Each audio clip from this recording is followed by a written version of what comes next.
Assalamualaikum warahmatullahi wabarakatuh.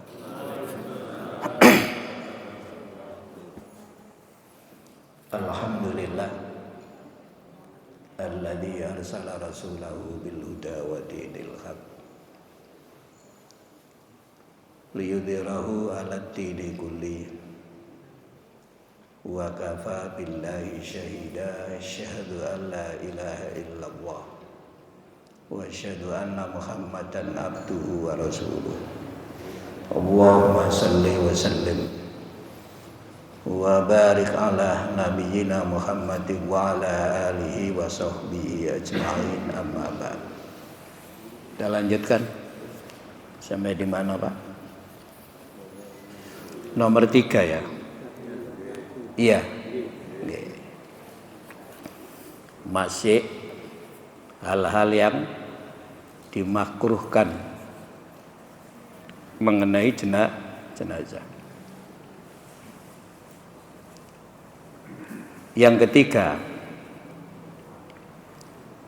duduknya si pengiring sebelum jenazah ditaruh di bumi. Berkata Bukhari, barang siapa mengiringkan jenazah, janganlah ia duduk sebelum diletakkan dari bahu orang-orang yang memikul. Jika ada yang duduk, maka hendaklah disuruh berdiri. Tuh. Jadi makruh duduk sebelum jenazah diturunkan ke bumi, hendak dimakamkan. Tuh. Kalau ada yang duduk, kata Imam Bukhari, diapakan tadi, Pak? Hendaklah ia disuruh berdiri. Tapi ini juga menjadi debatable di kalangan para ulama. Lalu diriwayatkannya dari Abu Sa'ad Al-Khudri, hadis Rasulullah sallallahu alaihi wasallam. Idza ra'aitumul janazata, apabila kamu melihat jenazah, faqumu, maka berdirilah. Faman tabi'aha, barang siapa yang mengiringinya, fala yaq'ud, maka janganlah duduk, hatta tudoa, sehingga diletakkan. Tuh. Jadi kalau sudah diletakkan baru duduk. Kalau belum, ya tetap berdiri. Artinya boleh duduk. Dan diriwayatkan pula dari Sa'id Al-Makbari yang diterimanya dari bapaknya.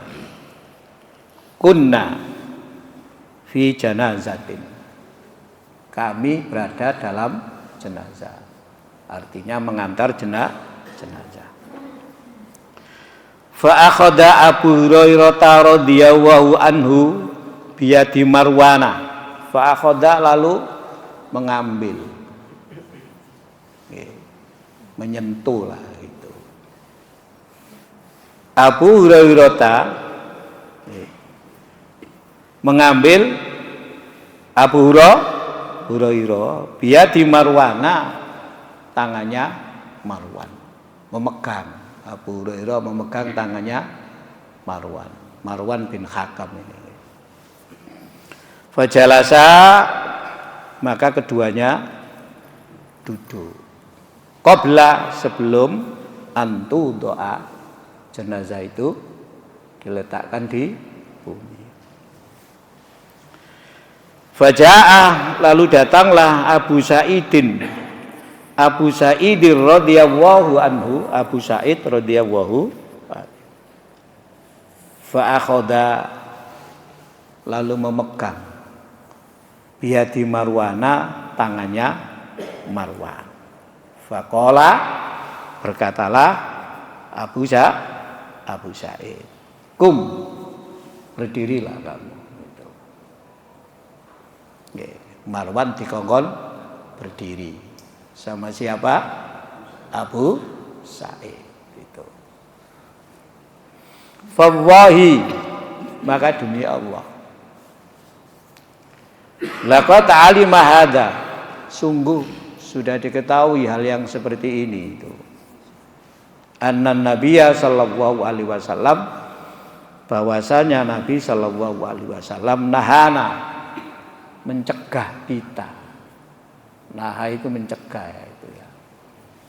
Andzalika, dari yang demikian itu. Artinya dari duduk sebelum jenazah itu diletakkan di bumi. Begitu kata siapa? Abu Sa'id kepada Marwan saat Abu Sa'id memerintahkan Marwan itu berdiri.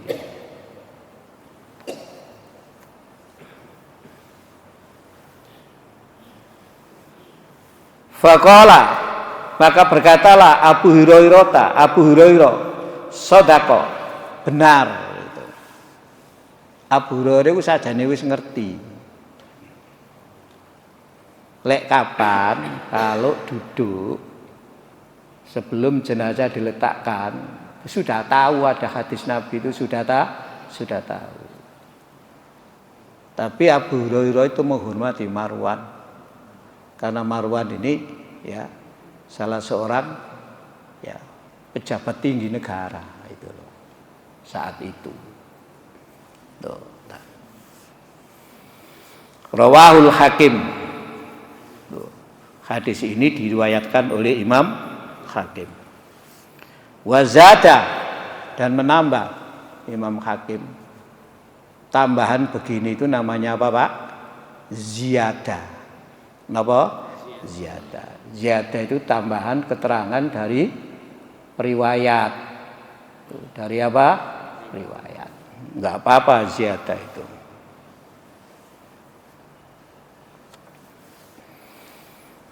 Wazada, dan menambah Imam Hakim anna Marwana, bahwasanya Marwan lama qala lahu, ketika berkata lahu kepada Marwan Abu Sa'id, kum, berdirilah, qoma, berkata itu. Qoma, berdiri kok berkata. Tsumma qala, kemudian berkata itu lahu kepada Abu Sa'id. Tsumma qala, kemudian berkata Marwan lahu kepada Abu Sa'id. 5 aqamtani, kenapa engkau menyuruh aku berdiri? Fadzakara lahul hadis itu nggih. Maka disebutlah hadis seperti yang ada di atas itu. Faqala li Abi Hurairah, maka berkata Marwan kepada Abu Hurairah, wa ma fama mana'aka antuh bironi, apa yang membuat halangan bagi kamu, apa yang menjadikan kamu tidak memberitahu kepadaku, padahal kamu Abu Hurairah sudah tahu kalau Nabi pernah bersabda seperti itu gitu. Faqala, maka berkata Abu Hurairah, kunta, engkau imaman, pemimpin kami. Fajalasta, engkau duduk itu. Fajalastu, aku pun juga ikut duduk. Jadi Abu Hurairah itu masih menghormati Marwan. Itulah makanya hukumnya itu hanya sekedar makruh, bukan apa? Haram. Gitu loh. Bukan apa? Haram. Jadi tidak semua perintah itu hukumnya haram. Apalagi kalimatnya menggunakan naha. Naha itu artinya dicegah. Dicegah itu belum tentu diharamkan. Gitu. Jadi tidak semua kata naha itu pasti haram. Dan tidak semua kata perintah itu pasti wajib gitu. Memang aslinya perintah itu wajib, tapi kalau ada qorina tidak menunjukkan wajib lagi gitu. Gitu. Dan bentuk perintah itu kalimatnya kan banyak, bisa fi'il amar, bisa menggunakan kalimat-kalimat tertentu kayak kutiba misalnya begitu, kutiba alaikumus syiyam, kayak seperti itu. Jadi kalimatnya banyak. Nah, yang menyimpulkan itu wajib, itu sunnah, itu makruh itu siapa? Ya ulama fikih. Oh, bukan nabi, bukan. Nabi ya bersabda saja. Jadi yang menyimpulkan oh itu wajib. Itu hukumnya apa? Sunnah. Itu hukumnya makruh. Itu hukumnya haram. Itu hukumnya mubah. Itu ya ulama fikih. Memang fikih itu bicaranya ya di situ, ya hukum itu. Lalu dengan apa Pak mereka menyimpulkan hukum-hukum itu? Dengan usul fikih itu. Jadi kalau tidak ngerti usul fikih lalu menyimpulkan hukum, ya pasti nggak punya cara toh. Ya sangat berbeda orang yang pernah belajar usul fikih sama tidak lalu kemudian bicara soal hukum. Nggih. Berarti harus belajar itu, ya harus belajar betul kalau mau menyimpulkan hukum itu. Tidak bisa, ini kan perintah kan menunjukkan wajib loh, ya kan. Dulu sudah pernah kita sampaikan ada perintah tapi tidak menunjukkan wajib, tidak menunjukkan sunnah, tapi menunjukkan apa? Mubah. Lo perintah itu lo menunjukkan mubah. Tuh. Contohnya, itu hadis tentang ziarah kubur itu. Teks lengkap hadisnya kan begini, kuntu nahaitukum an ziyaratil kuburi fazuruha, kan gitu. Dulu kamu aku larang untuk berziarah kubur. Sekarang berziarahlah. Perintah itu tidak menunjukkan wajib, tidak menunjukkan sunnah, menunjukkan mubah. Kenapa? Ada kaidah dalam usul fikih itu, al-amru ba'dan nahyi yuridu atau yufidul ibaha gitu. Kalau ada perintah itu jatuh sesudah larangan, itu tidak menunjukkan wajib, tidak menunjukkan sunnah, tapi menunjukkan mubah. Nah, itu. Loh, gini ya saya ngerti siapa? Ya ahli fikih. Ini ahli fikih aku mau kuliah nang ndi? Yo nang syariah ngoten lho. Ya nang syariah. Memang di situ itu yang dibicarakan. Kalau ahli hadis, ya kuliah nang hadis ngene iku nang jurusan hadis, prodi hadis, tempatnya Pak Jainuddin MZ itu. Memang jurusannya jurusan prodinya hadis. Ini dibahas itu hadis tok bendina iki. Kalau mau tafsir ya yang prodi tafsir itu. Sing angel nek prodine gak jelas tapi sembarang di iso lho sing angel iki. Iya, itulah. Jadi spesifikasi belajarnya yang sapa itu gak jelas. Kon pelajar tafsir ku gurumu sapa itu gak jelas kadang-kadang gitu. Lah apa pada Mbak Google gak ngomong. Lah itu ngoten nggih. Ngoten niku Pak nggih. Ya seperti hadis ini itu. Jadi tidak semua yang namanya larangan menunjukkan haram atau menunjukkan makruh, tidak begitu. Pun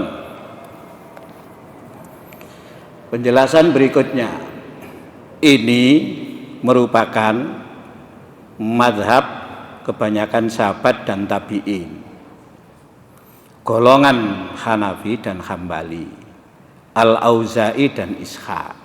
Sebaliknya, nah ini sebaliknya ini. Sebaliknya itu berarti yang tidak seperti ya pertama tadi gitu. Golongan Syafi'i mengatakan tidak makruh bila si pengantar itu duduk sebelum mayat diletakkan di tanah. Nah, itu.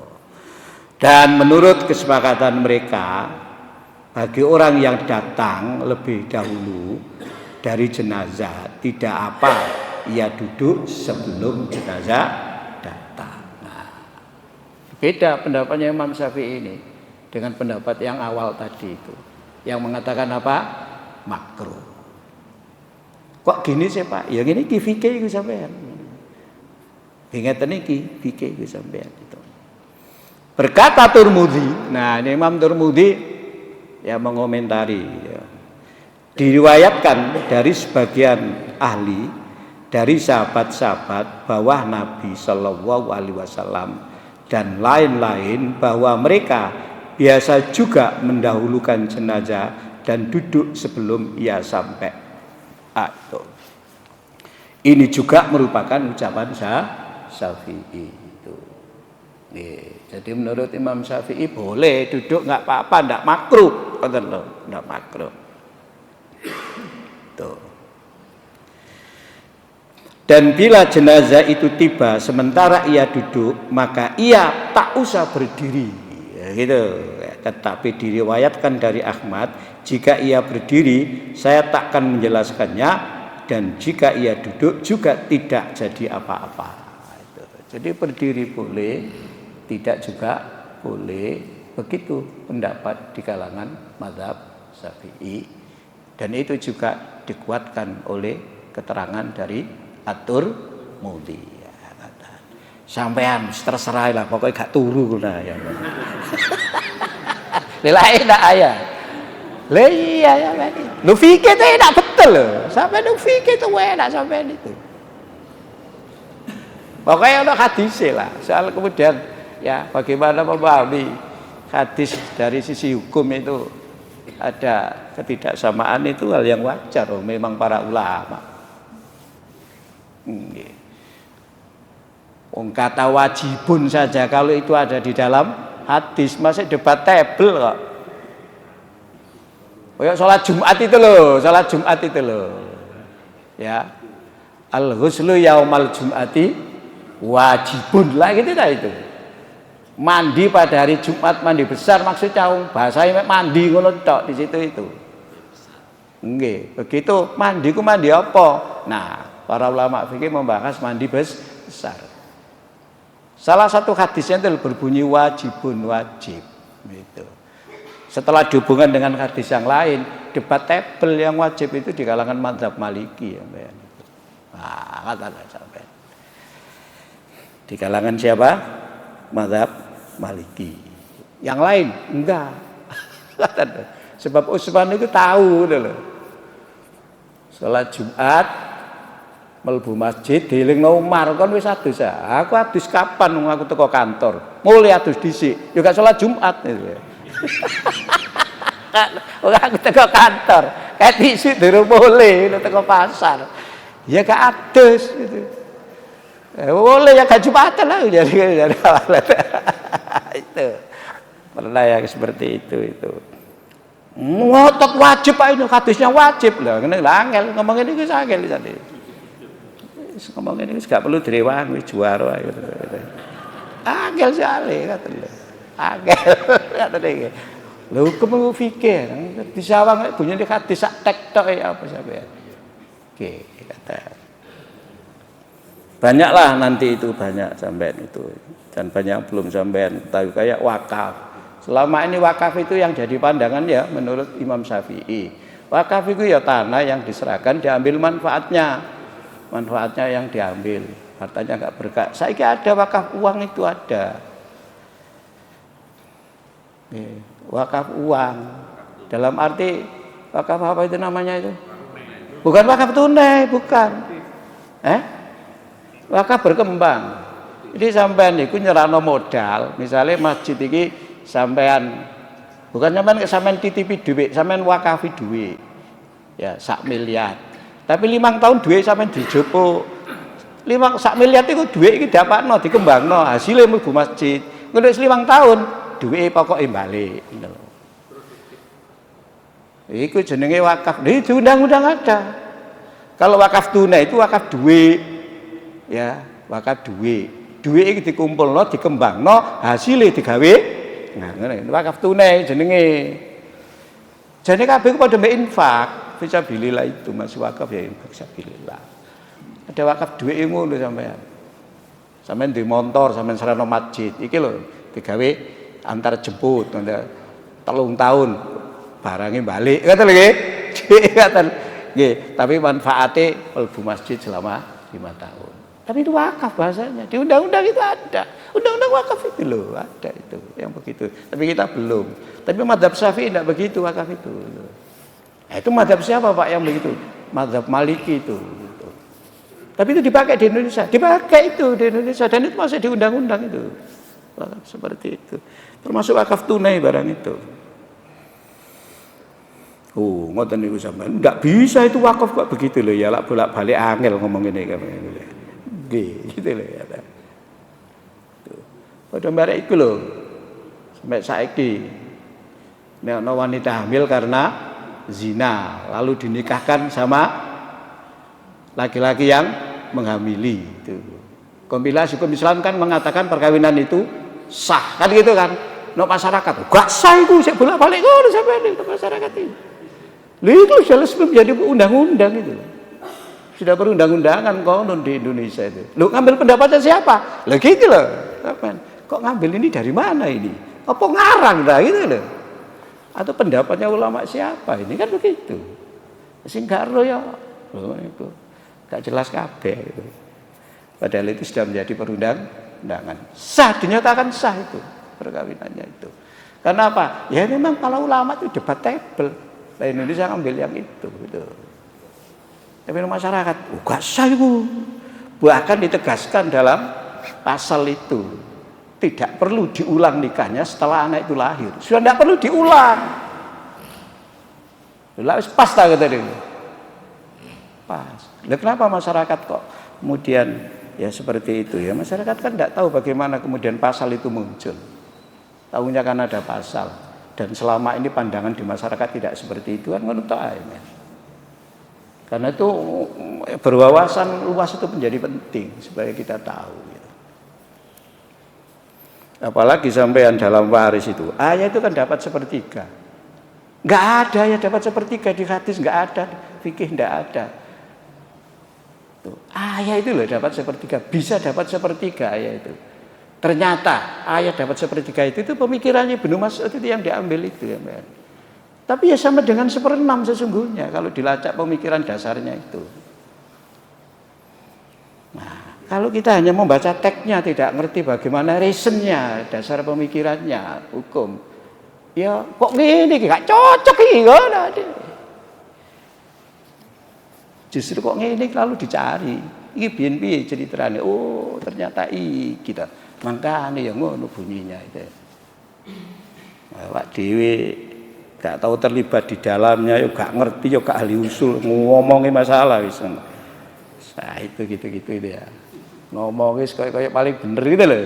Ya, itu dianggap salah kan. Dan itu banyak gitu itu. Biasanya ustaz-ustaz yang baru-baru itu loh biasanya sampai itu. Nggih, durung sampai tekan kono gitu loh. Oleh melakukan penelitian keilmuan belum sampai di situ itu loh. Biasanya begitu. Ustaz baru siapa ya Ustaz sampean Ustaz Harna bareng itu lho Ustaz baru itu. Kan Ustaz Didi ya. Ustaz baru ya itu. Ya saya kata dia Ustaz viral ini. 4. Berdiri ketika jenazah lewat. Nah itu ini malah makruh di sini nih.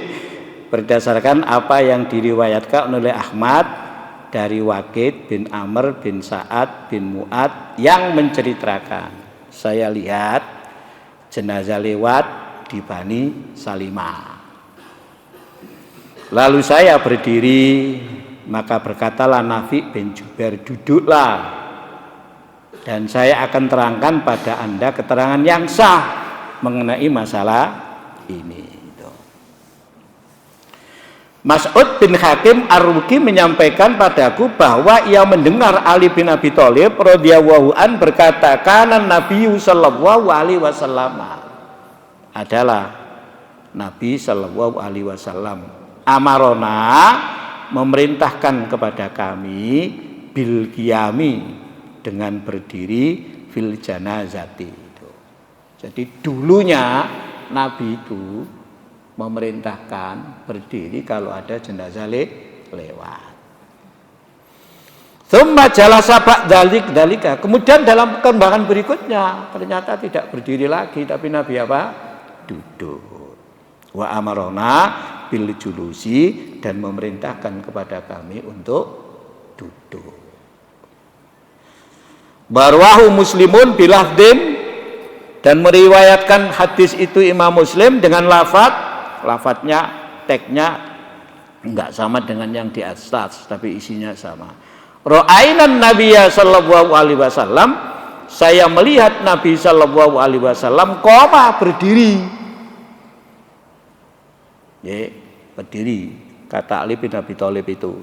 Fakumna, lalu kami berdiri.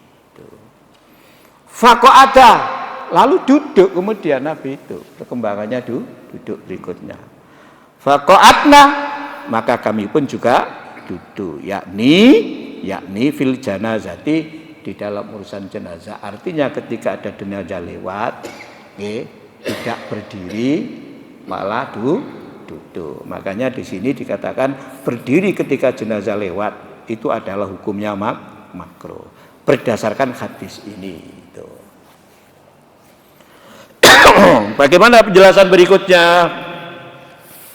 Menurut Tirmidzi, Imam Tirmidzi itu ahli hadis yang membagi hadis menjadi sahih, menjadi hasan, menjadi dhaif, itu Imam Tirmidzi. Kalau Imam Ahmad bin Hambal nggak ada hadis hasan itu. Hadis itu ya cuman sahih sama dhaif. Makanya Imam Ahmad bin Hambal itu mendahulukan hadis dhaif daripada qiyas. Berbeda dengan Imam Abu Hanifah. Imam Abu Hanifah itu ya, kalau hadis itu meragukan, maka ia mendahulukan qiyas. Itu. Tuh, contoh hadis tentang wali, hadis tentang saksi di dalam pernikahan. Itu menurut Abu Hanifah hadisnya ya problematik. Karena itu Imam Abu Hanifah menetapkan tentang saksi dan wali tidak berdasarkan hadis itu, berdasarkan qiyas. Itu. Berdasarkan apa? Qiyas. Tuh. Gitu. Ya, tapi prinsipnya sama sebenarnya itu dengan Imam Syafi'i, cuma bedanya ada itu. Sehingga kesimpulannya para ulama sepakat nikah itu harus ada wali. Tapi kemudian bagi siapa wali itu yang berbeda. Kalau Imam Syafi'i bagi yang masih gadis. Tuh, yang janda lebih berhak atas dirinya daripada walinya. Imam Abu Hanifah bagi yang masih di bawah umur, bagi yang sudah dewasa lebih berhak daripada walinya. Di Indonesia baik gadis maupun janda, baik di bawah umur maupun sudah tua, semuanya pakai wali. Indonesia itu gitu loh. Tapi kalau para ulama ya gitu itu. Kalau ulama gak apa-apa sampean lu ngerti. Kita saya kakek dikasiri kata dia. Ya, sing wedok wis dewasa kok ngono wis. Iya kan gitu. Janda lagi sekali wali di sapa? Ya wali nang wedok iku dhewe. Lah gitu itu. Ya gitu-gitu itu. Di Indonesia ada siapapun harus pakai wali. Apa dasarnya? Dasarnya maslahah bersalah, menutup madharat itu ya itu. Jadi membuka maslahah itu.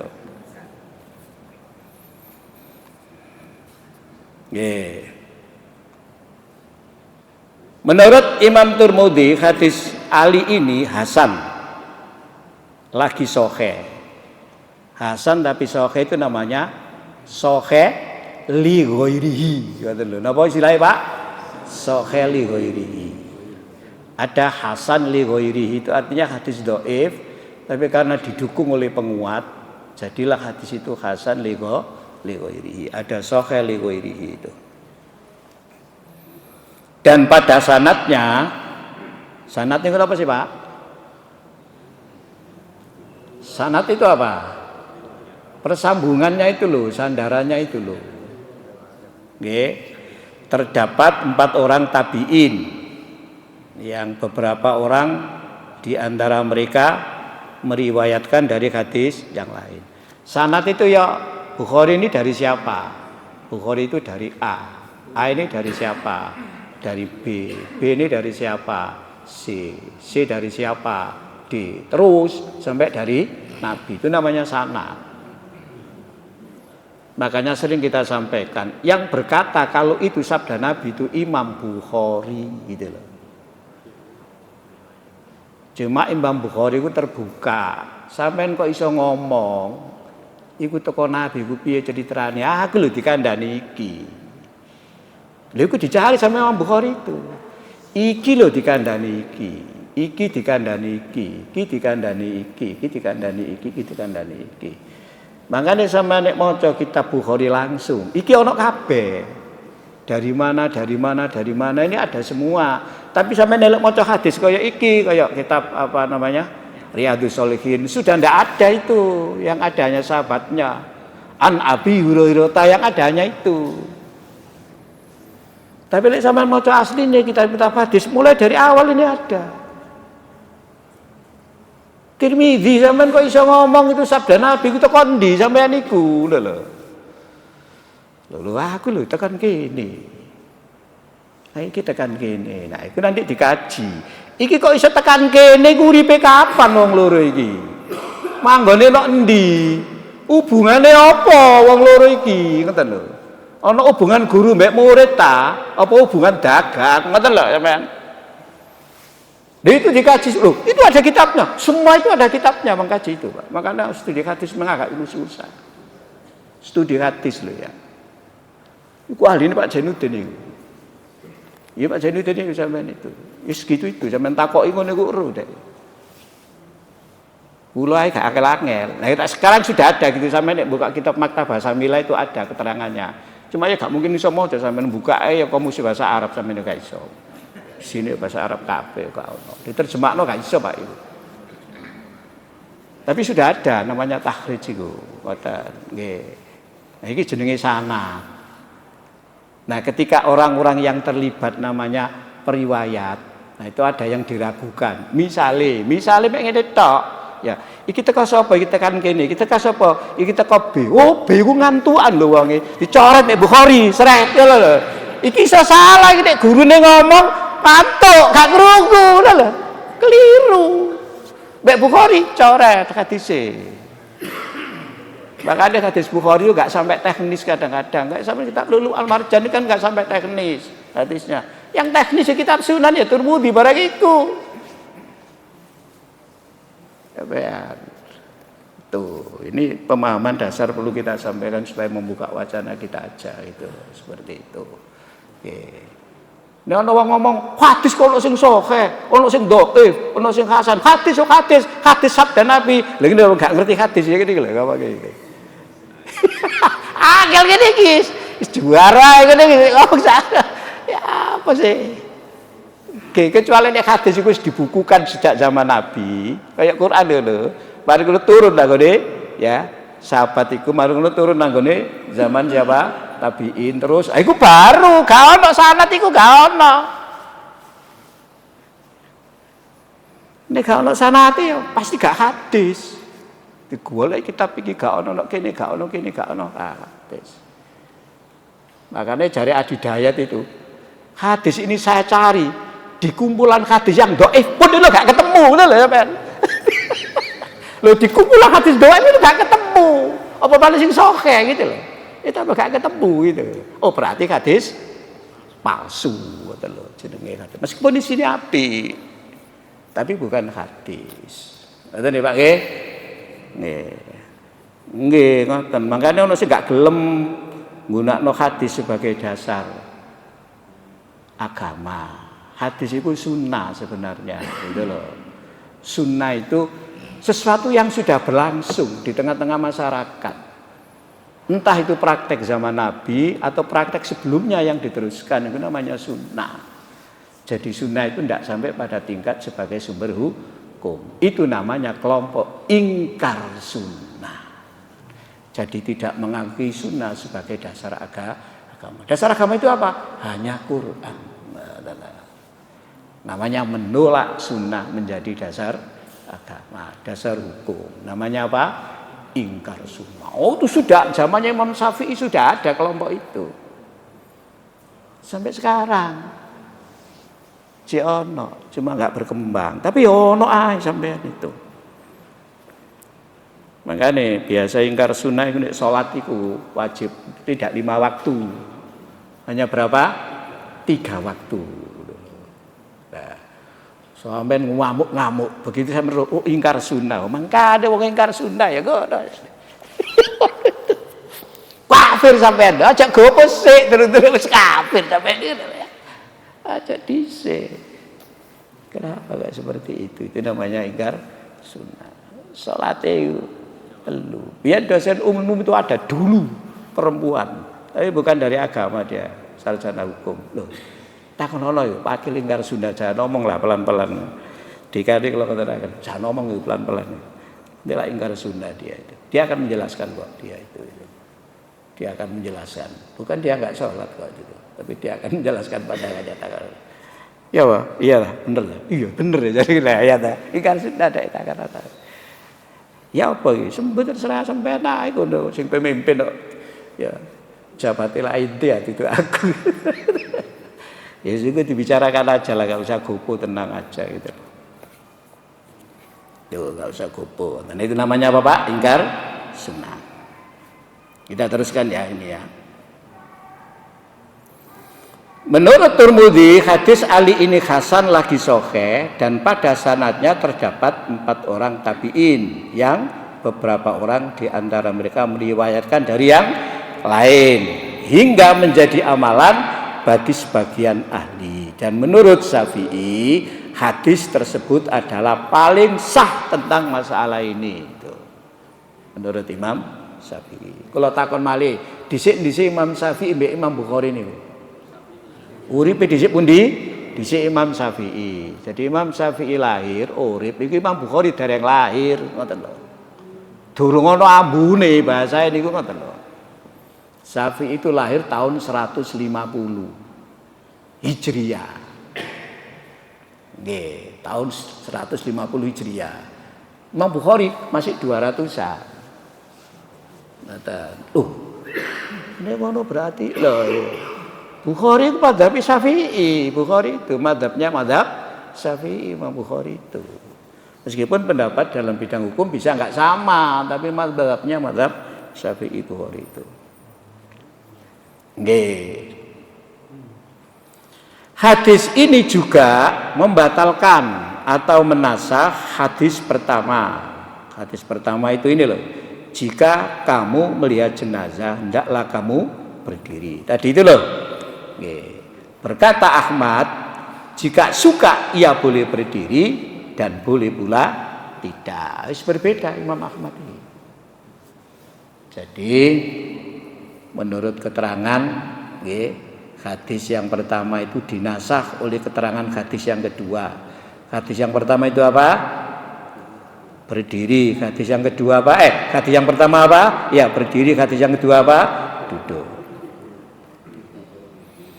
Sebagai alasannya ialah karena sebagaimana diriwayatkan Nabi Shallallahu Alaihi Wasallam mulanya berdiri kemudian baru duduk gitu. Demikianlah pula pendapat Ishaq bin Ibrahim. Ini tabi'in itu. Ishaq bin Ibrahim tabi'in itu. Pendapat Ahmad dan Ishaq ini juga disetujui oleh Habil dan Ibnul Majsum dari golongan Maliki. Berkata Nawawi, yang lebih kuat bahwa berdiri itu sunnah. Sudah berbeda Imam Nawawi ini. Hal serupa diucapkan pula oleh Mutawalli dan pengarang Al-Muhadzab. Al-Muhadzab. Muhadzab itu kitab di kalangan mazhab Syafi'i, Al-Muhadzab itu.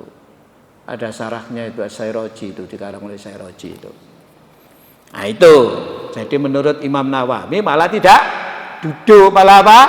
Berdiri. Imam Nawawi itu sing aran iki lho sampean. Riyadhus Shalihin. Tuh. Terus siapa lagi?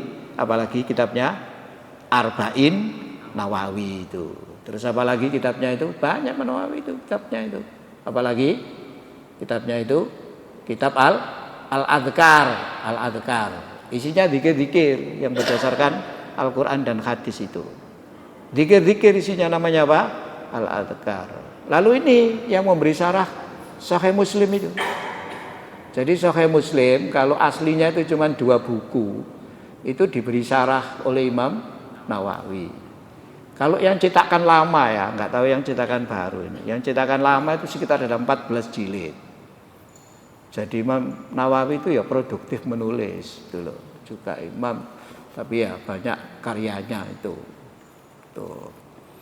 Saya pernah baca disertasi tesis yang saya tertarik itu dinamika pemikiran di kalangan mazhab Syafi'i tentang perkawinan, hukum perkawinan Islam.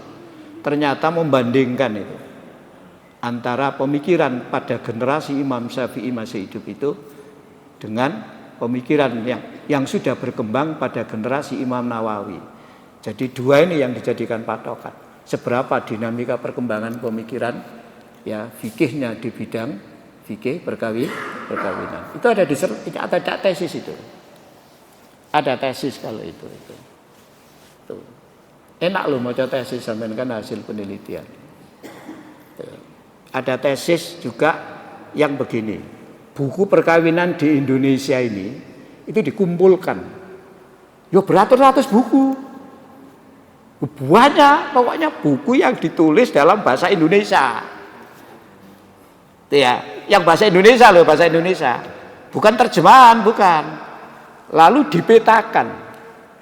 Buku-buku ini setelah dipetakan itu mengarahnya ke mazhab siapa itu. Mazhab yang bagaimana itu.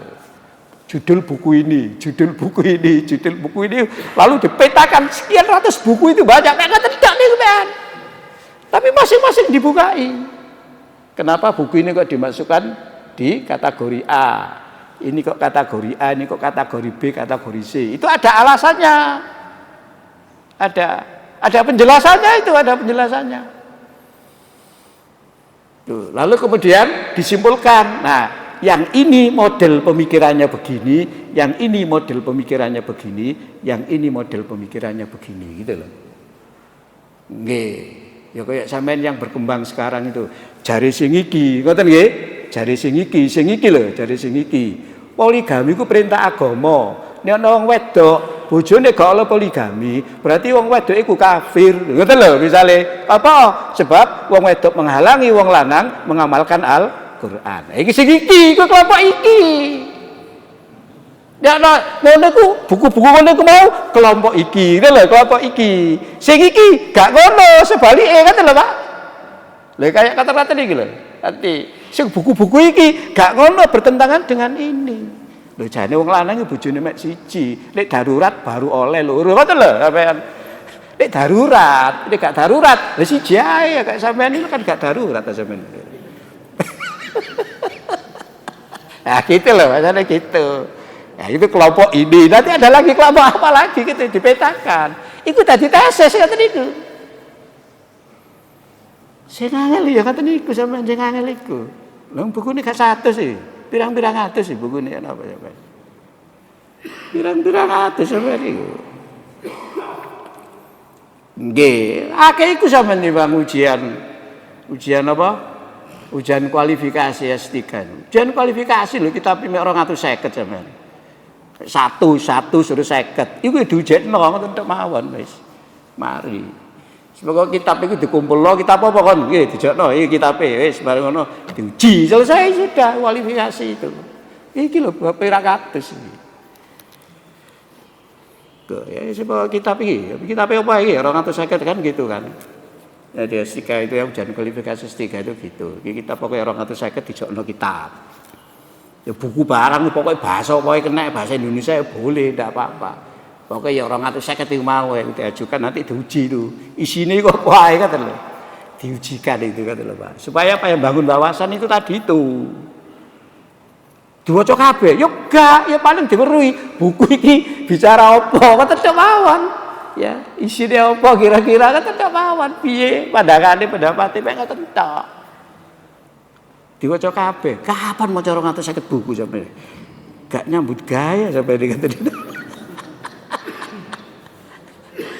Sampeyan buku siji. Buku kene kira-kira tahun gak apal kok. Istiwa karo petok ae mengawih buku iki ngeten ngoten ae. Apa maneh nek wis tau digawe kanca. Iki apa isine? Ngene lho. Mari steker gak diwaca isi ngaten. Isi ngaten tok mawon. Pun niku Imam Nawawi. Jadi Imam Nawawi mengatakan apa? Tas pundi yang lebih kuat ya adalah berdiri dan berdiri itu adalah hukumnya sunnah menurut Imam Nawawi. Dan berkata Ibnu Hazmin, ini dari mazhab Az-Zahiri ini, disunatkan berdiri bila seseorang melihat jenazah lewat. Nah itu, walaupun jenazah kafir sekalipun, maka ia diletakkan atau meninggalkannya. Tetapi jika ia berdiri maka tidak jadi apa gitu. Itu menurut Ibnu Hazmin. Ya. Golongan yang mengatakan sunat berpedoman. Kan sunat tadi ya, Imam Nawawi sunnah. Ngoten nggih? Nggih. Kemudian siapa tadi? Pengarang kitab Amul Hazab juga sunnah, ngoten nggih, Ibnu Hazm juga sunnah. Golongan yang mengatakannya sunnah berpedoman pada hadis yang diriwayatkan oleh jamaah dari Ibnu Umar dari Amir bin Rabi'ah bahwa Nabi Shallallahu Alaihi Wasallam bersabda yang artinya, jika kamu melihat jenazah maka berdirilah sampai ia meninggalkanmu atau diletakkan di tanah. Sedang menurut riwayat Ahmad, Ibnu Umar bila melihat jenazah ia berdiri sampai jenazah itu melewatinya. Ini cek wake guys, gak apa-apa diwacae. Dan diriwayatkan pula oleh Bukhari dan Muslim dari Sahal bin Hanif dari Qais bin Sa'ad bahwa pada suatu kali mereka berdua sedang duduk-duduk di kota Qadisiyah, tiba-tiba lewat jenazah, maka mereka pun berdiri. Lalu ada yang berkata bahwa jenazah itu adalah jenazah pribumi, yakni dari golongan dhimmi. Dhimmi itu maksudnya apa, Pak? Kafir dhimmi, bukan kafir harbi. Kafir itu ada dua, kafir dhimmi, ada kafir harbi, lalu ditambah lagi dengan mustakmin. Itu kafir semua itu. Lah kafir dhimmi ini tidak ada perang. Mustakmin juga tidak boleh, mustakmin dibunuh itu tidak boleh. Kafir dhimmi juga harus dilindungi, kafir dhimmi itu. Nah, yang perang itu apa? Kafir harbi itu. Ya, orang kafir di bawah perlindungan muslimin. Nah, ujar mereka pada suatu ketika di depan Nabi lewat jenazah hingga ia berdiri. Maka ada yang berkata bahwa itu adalah jenazah orang Yahudi. Maka ujarnya, bukankah itu juga manusia? Nah, itulah. Adapun hikmah dalam berdiri itu ialah sebagaimana diriwayatkan oleh Ahmad, Ibnu Hibban dan Hakim dari ucapan Abdullah bin Amr yang bersumber dari Nabi marfu. Marfu ini kenapa? Marfu ini kenapa, Pak? Sambung sampai kepada Nabi. Kalau mauquf itu sampai pada sahabat. Jadi itu kalau sahabat, kalau mauquf itu kamu berdiri itu tiada lain dari mengagungkan Tuhan yang mencabut nyawa. Jadi berdiri itu mengagungkan Allah, bukan mengagungkan jenazah. Ya, kalimat-kalimat pada riwayat Ibnu Hibban berbunyi, ialah buat mengagungkan Allah Ta'ala yang mencabut nyawa. Ngoten terus keterangane nangone Ibnu Hibban. Dan kesimpulan kata para ulama berselisih paham mengenai masalah ini. Di antara mereka ada yang berpendapat makruh berdiri bagi jenazah dan ada pula yang menyatakan sunnah sebagaimana dan sebagian lagi mengatakan boleh pilih. Ngoten nggih? Apakah akan berdiri atau tidak? Masing-masing golongan mempunyai dalil dan alasan sendiri. Sedang bagi mukallaf itu ya bagi kita ini. Mukallaf itu apa sih, Pak? Orang yang sudah mampu dibebani hukum. Yang pertama adalah orang Islam, yang kedua sudah baligh, yang ketiga berakal sehat, namanya mukallaf itu. Kriterianya itu. Sedangkan bagi mukallaf dalam menghadapi pendapat-pendapat ini diberi keleluasaan buat memilih mana yang lebih sesuai dengan bisikan kalbunya. Wallahu a'lam. Wis ngene ae. Sampean ngadeg ya kena, nek dengkule gak lara ya ngadeg. Lek wetenge gak abot ya ngadeg. Ya lha ndak longgone. Nek longgone di sore ini kadeg kan ya akeh lah sampean Pak kita. Nggih. Tapi lek wis pas ngadeg ya gak usah lungguh. Wis ngono ae gampang. Nggih, pokoke karepe terserah. Itu keleluasaan hukum itu begitu kalau berdasarkan pendapat para ulama. Itu di dalam istilah majelis tarjih namanya tanawu. Napa Pak? Tanawu. Keragaman. Ya, tentang satu amalan di dalam hukum Islam. Yang penting ada dasarnya.